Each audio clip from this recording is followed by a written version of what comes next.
Okay, so now that I've done the rough end work, I get to what really takes the time is going to be kind of refining it right up to the line. And this is where too my lines have gotten rubbed away so they aren't as clear. I will often go back to the area that I'm going to work in immediately and use my pencil to kind of go back over that burnished line. And it helps me to see it more clearly. And as I like to say, it gives me a target, so I know what I'm shooting for. So now, introducing the all-new Huang embossing hammers made with Saign. There's two versions. One has more of a rounded face, and I'm not sure how clearly this will show up on the video, but the rounded face is designed to fit into concave areas, sort of down into these trenches and divots, so the round kind of conforms better. And then the other face, it's subtle, but it actually does make quite a bit of a difference when you're working, is more of a flat face. The edges are still rounded, so you don't have the risk of hitting a nasty edge, but it's not going to conform into a concave surface so much as when we get to convex. So here where there's a bulge coming up where I'm not going to sink all that down, this is where it kind of, it'll planish across that surface more easily than the curved one will. But okay, first of all, I just like to start down in my trenches. So two different sides, the wider and the narrower. You just kind of pick what seems best at the time. And I hold this in a couple of places. If I want more power, I hold it down here. If I need even more control, I will hold it up here a little bit more. But I designed these to have what should be a good weight for still moving metal, but giving you a lot of control.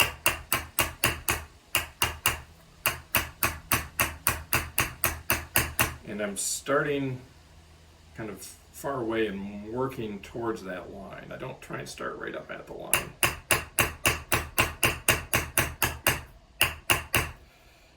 Go into that narrower face.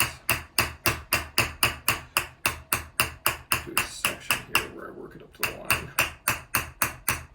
I'm trying to carefully watch the hammer marks it makes, and I may end up, to get me to see it best, I may take it out of the video frame here.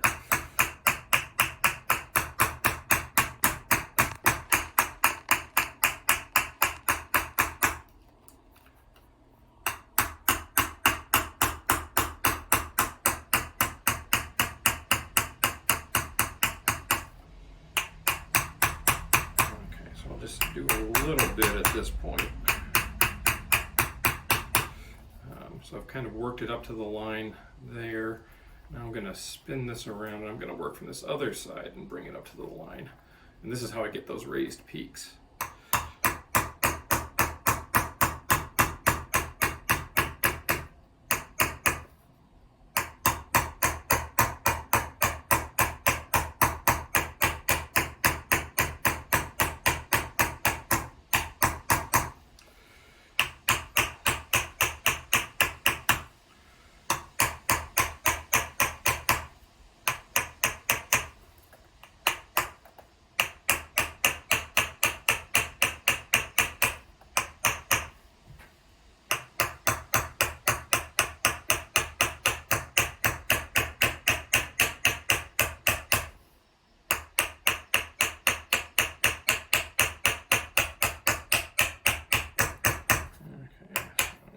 See that peak forming there.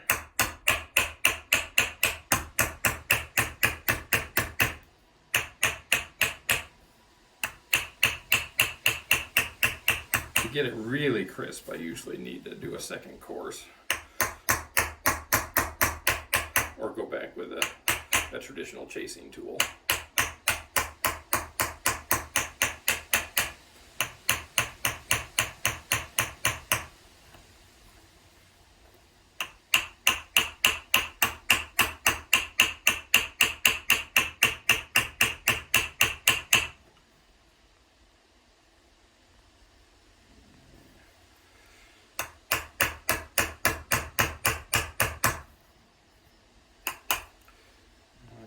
so let's see, get it sight up there.